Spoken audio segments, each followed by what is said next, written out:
ہاں بھائی mic unmute کریں. السلام علیکم مفتی صاحب. السلام. مفتی صاحب میرا ایک سوال ہے. ہیلو, آواز آ رہی ہے میری؟ جی آ رہی ہے. مفتی صاحب میرا سوال یہ ہے, ہر دھرم میں پنڈت ہو, مولانا ہو, یا چرچ میں وہ جو ہوتے ہیں پادری وہ ہوں, ہر کسی کا سوال یہی ہے کہ میرے دھرم میں آؤ گے تو جنت ملے گی یا سورگ ملے گا. تو آدمی کس کے پیچھے جائے؟ اتنی کتابیں تو انسان پڑھ نہیں سکتا سب کی, تو کیسے پتہ چلے کہ اسلام ہی دھرم جو ہے وہ سچا دھرم ہے؟ آپ ابھی مسلمان ہیں یا چھوڑ چکے؟ جی مسلمان ہوں میں ابھی تو. کیوں؟ ابھی اسٹڈی چل رہی ہے, پوری طریقے سے میں نے ابھی کچھ پڑھا نہیں ہے کیا نا, اسٹڈی کر رہے ہیں؟ کنکلوژن پہ نہیں ہوں ابھی. کیا کیا اسٹڈی کیا؟ ابھی تو فی الحال میں اسلام ہی کر رہا ہوں, اسلام باقی میں تو کیا کوئی پڑھ رہے ہیں؟ ریلیجن نہیں کھولا ابھی. پڑھا ہے, بہت کچھ پڑھا ہے, حدیثیں یا پڑھی ہیں. 2-4 کتابیں کچھ ہمیں بتا دیں کیا پڑھا ہے. قرآن ترجمے سے پڑھا ہے. کہاں سے کہاں تک؟ پورا ہی پڑھ لیا لگ بھگ. پورا پڑھ لیا. کس کا ترجمہ پڑھا ہے؟ وہی مولانا یوسف علی. مولانا مولانا یوسف. تو نہیں کہہ سکتے انہیں, مطلب انگلش میں عبداللہ پڑھا ہے یوسف علی. عبداللہ یوسف علی جی کا. جی جی, انگلش اوکے میں. ٹھیک ہے. تو قرآن کا آپ مکمل ترجمہ پڑھ چکے ہیں. اس ترجمے کا پورے قرآن کا خلاصہ کچھ بتا دیں 2-4 لفظوں میں. قرآن اصل کس چیز کی دعوت دے رہا ہے؟ قرآن دین کی دعوت, اللہ کی راہ میں آنے کی دعوت دے رہا ہے. مطلب ٹھیک ہے, لیکن اصل جو اس کا جو کہنا چاہیے کور میسج ہے وہ کیا ہے؟ مطلب کیوں آئے اللہ کی طرف انسان؟ سر کیوں آئے مطلب میں آپ کا سوال سمجھا نہیں. جنت کے لیے, اوپر اس آخرت کے لیے, آخرت اچھی ہو. اس دین اور دنیا کی یا آخرت اور دنیا کی کامیابی کے لیے. جی جی ٹھیک. جی. اچھا اب آخرت تو ابھی دیکھی نہیں, دنیا کی کامیابی, کیا قرآن سے دنیا کی کامیابی ہوتی ہے یا نہیں ہوتی؟ آپ نے قرآن کا ترجمہ پڑھ لیا ہے, پاسبل ہے کہ نہیں؟ سر پاسبل ہے, پر پاسبل ہے. اور بھی ہر بندہ یہی کلیم کرتا ہے سر کلیم کی کہ بات نہیں ہو ہماری رہی ہے, طرف میں آؤ. آپ کی جو اسٹڈی ہے نا اس کی روشنی میں جانچنا چاہ رہا ہوں. قرآن آپ نے پڑھ لیا تو اس کی روشنی میں آپ کو ایسی کوئی آیت ملتی ہے کہ جس کے بارے میں آپ یہ کہہ سکیں کہ اس سے دنیا کی کامیابی نہیں ہو سکتی؟ سر قرآن میں تو نہیں, پر مطلب حدیثوں میں بہت سی چیزیں بات ایسی قرآن ہیں کی جو ہو آج رہی ہے, کے ٹائم میں. ابھی بات قرآن کی ہو رہی ہے. تو آپ قرآن میں ایسی کوئی چیز نہیں ملتی. قرآن میں ایسی مطلب کوئی چیز نہیں میں ملتی. نے بہت ٹھیک انالیسس کے ساتھ نہیں کرا ہے اسٹڈی, ایک ہی بار ٹھیک. رفلی پڑھا ہے. قرآن میں کوئی آیت آپ کو ابھی تک ایسی نہیں ملی کہ جس سے یہ پتا چلتا ہو کہ بھائی اس آیت سے دنیا کی کامیابی نہیں ہوگی. ٹھیک. اچھا کیا کوئی آیت ایسی ملی کہ جس سے آپ کو یہ لگتا ہو کہ اس سے دین کی کامیابی بھی نہیں ہونے کی؟ سر ایسا میرا سوال یہ ہے, جیسے کچھ قرآن میں دیکھیں ایسی آیت بتائیں جو انسان کو پتہ نہ ہو, جیسے مان لیں. جی اوکے آپ کو اوکے تو پتا ہے نا, آپ کی بات ہو رہی ہے. تو اوکے. دنیا اور دین دونوں کی کامیابی کا پورا نسخہ قرآن میں ہے. کوئی ایک آیت آپ یہ نہیں کہہ سکتے پوائنٹ آؤٹ کر کے کہ نہیں اس سے نہ تو دین کی کامیابی ہے نہ دنیا کی کامیابی ہے. یہ بالکل بیکار آیت ہے, کوئی ایک آیت بھی آپ کو نہیں ملی. ٹھیک اوکے. اچھا دوسرے ریلیجن کے بارے میں اس کو چھوڑ دیجئے, مولانا کیا کہہ رہے ہیں, پنڈت کیا کہہ رہے ہیں, پریسٹ کیا کہہ رہے ہیں, ڈزنٹ میٹر. اگر آپ نے قرآن کا ترجمہ پڑھ لیا ہے تو اس کا مطلب یہ ہے کہ آپ پڑھے لکھے آدمی ہیں, آپ دوسری کتابیں بھی آسانی کے ساتھ پڑھ سکتے ہیں. اب مجھے ایک بات بتائیں کہ مثلا کسی دوسرے دھرم کی یا کسی دوسرے دین کی کوئی کتاب پڑھیں, آپ کوئی بھی نام لیں کسی بھی کتاب کا, بائبل پڑھ لیں, بائبل لے لیں. بائبل لے لیجئے. سر بائبل میں بائبل تو آپ پڑھ ہی کو نہیں سکتے, اتنے بہت سے اس میں بکس ہیں بائبل میں. نہیں بہت سے لوگ پڑھتے بھی ہیں. پڑھتے مثلا ہیں بہت سے لوگ. مثلا اصحاب کہف کا واقعہ آپ نے پڑھا ہوگا قرآن میں. سر اتنا دھیان نہیں ہے ابھی مجھے, میں بتا رہا ہوں میں نے انالیسس کے ساتھ نہیں پڑھا. نہیں اصحاب کہف کا واقعہ تو بہت مشہور ہے, تو اس کا مطلب میں نہیں سمجھتا کہ آپ نے قرآن کا ترجمہ پڑھا ہے. سر آپ تھوڑا ایلیبوریٹ کریں اس کو, بات کو اصحاب میں بھی کہف سمجھ وہ جاؤں. لوگ کے وہ نوجوان کے جو غار میں کئی سو سال تک سوئے, اور اس کے نہیں بعد سر سورہ کہف میں یہ واقعہ موجود ہے, بہت مشہور واقعہ ہے, ہر مسلمان کو پتا ہے آلموسٹ. تو یہی واقعہ بائبل میں بھی ہے. اس جہاں یہ واقعہ لکھا ہے وہاں ان کے کتے کا نام بھی لکھا ہے. ٹھیک ہے, اسی طریقے سے ان بندوں کے نام کیا تھے وہ بھی لکھا ہے, پوری تفصیل ہے. ٹھیک. اب مجھے ایک بات بتائیں کہ اس تفصیل سے, کتے کے نام سے, آپ کو کوئی دینی یا دنیاوی فائدہ ہو رہا ہے؟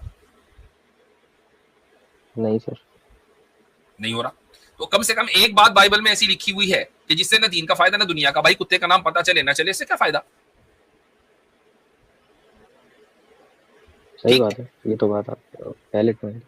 تو جو کتاب سب سے زیادہ پرزروڈ ہے، بلکہ وہی پرزروڈ ہے، اور جو ٹو دا پوائنٹ ہے، اور جس کی کسی بات کو آج تک آپ خود غلط ثابت نہیں کر پائے، نہ کر پائیں گے، تو بس جو اس کتاب کی طرف بلا رہا ہے اس کی مانیے. سر مگر مسئلہ یہ ہے، اب مان لیں آپ کوئی اسلام بھی قبول کرے، پھر شیعہ آتے ہیں، سنی آتے ہیں، سنی میں اتنے سیکٹ ہیں. اب یہ دوسرا مسئلہ ہو گیا. یہ دوسرا مسئلہ ہو گیا، میں مان رہا ہوں آپ کی بات. ہاں لیکن اب آپ مانیں کوئی مسلمان جو کافر شخص جو ہے اسلام قبول کرتا ہے قرآن پڑھ کے، اب وہ بن گیا شیعہ، اب وہ ماتم بھی کر رہا ہے اور حضرت عمر ابو بکر پہ لعنت بھی بھیج رہا ہے، تو پھر وہ اس کا جو ہے اینڈ ٹو دا پوائنٹ جانا اس کو جہنم میں ہی ہے. پھر وہ تو یہی کہے گا کہ مطلب اسلام قبول کرنے کے بعد بھی میں جہنم آ گیا. تو اس نے صحیح سے تو اسلام مطلب قبول نہیں بڑا کیا نا بھائی. اسلام آپ مان راستہ لو، بڑا میں پیچیدہ ہے. ایک مثال دیتا ہوں، میں ایک مثال آپ کو دیتا ہوں دنیاوی. ایک آدمی کسی دوسرے ملک میں رہتا ہے، وہیں پیدا ہوا، اور اس نے انڈین سٹیزن شپ کے لیے اپلائی کیا، اور انڈین سٹیزن شپ اس کو ایک پیپر دے دیا گیا، اور اس نے ٹکٹ کٹایا اور کھاٹمانڈو میں وہ لینڈ کر گیا. کھاٹمانڈو کدھر ہے بھائی؟ نیپال میں. اب وہ دیکھ رہا ہے کہ لوگ بھی ویسے ہی ہیں، زبان بھی ویسے ہی ہے، میں تو انڈین ہوں بھائی، اور ہاتھ میں نیپالی پاسپورٹ لیے کھڑا ہے. تو وہ اپنے آپ کو کوسے نا کہ بھائی تم 20-25 سال سے انڈین سٹیزن شپ کے لیے کوشش کر رہے تھے اور لینڈ ہو گئے تم نیپال میں، اور سمجھ رہے ہو کہ تم انڈیا میں ہو. تو کس کو کوسا جائے گا؟ انڈیا کو کوسا جائے گا کہ اس بندے کو کہ تو نیپال میں کیوں لینڈ ہوا؟ سر مگر پروسیس بڑا کمپلیکیٹڈ ہے نا. کوئی میں آپ کو ایک ایگزامپل سے بتاتا ہوں، میری بات سنو میں بتاتا ہوں. آسٹریلیا سنیے تو سر مولانا ایک میری بات سنیں. اوکے سمپل سا پروسیس ہے اسلام میں داخل ہونے کا. وہ یہ کہ اللہ کو ایک ماننا ہے، رسول اللہ صلی اللہ علیہ وسلم کو اللہ کا آخری رسول ماننا ہے، اور رسول اکرم صلی اللہ علیہ وسلم کے صحابہ کو محفوظ ماننا، معصوم نہیں، محفوظ ماننا ہے، کہ اگر ان میں کچھ آپس میں اختلافات ہوئے ہیں تو اس کے بارے میں ہم سکوت اختیار کریں. ٹھیک ہے؟ اولیاء اللہ اور صالحین کی گستاخی نہیں کرنی ہے، بس یہ بات ہے. اب آپ پھر اپنے آپ کو کوئی بھی ٹیگ لگائے. چلیں ٹھیک ہے، آج آپ کا سوال ہو گیا لگتا ہے. کچھ کہنا ہے؟ ارے میرا جی ہمارے ساتھ ہیں لاسٹ کالر ہے بھائی. جی شعیب خان. ہیلو. جی بھائی. مفتی صاحب آواز آ رہی ہے؟ آ رہی ہے.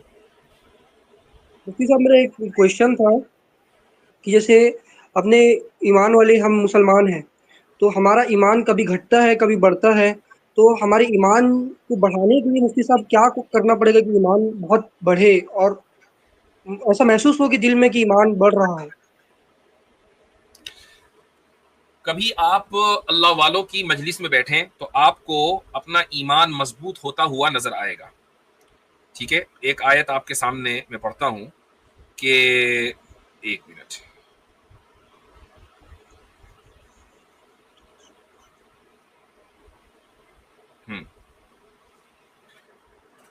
تو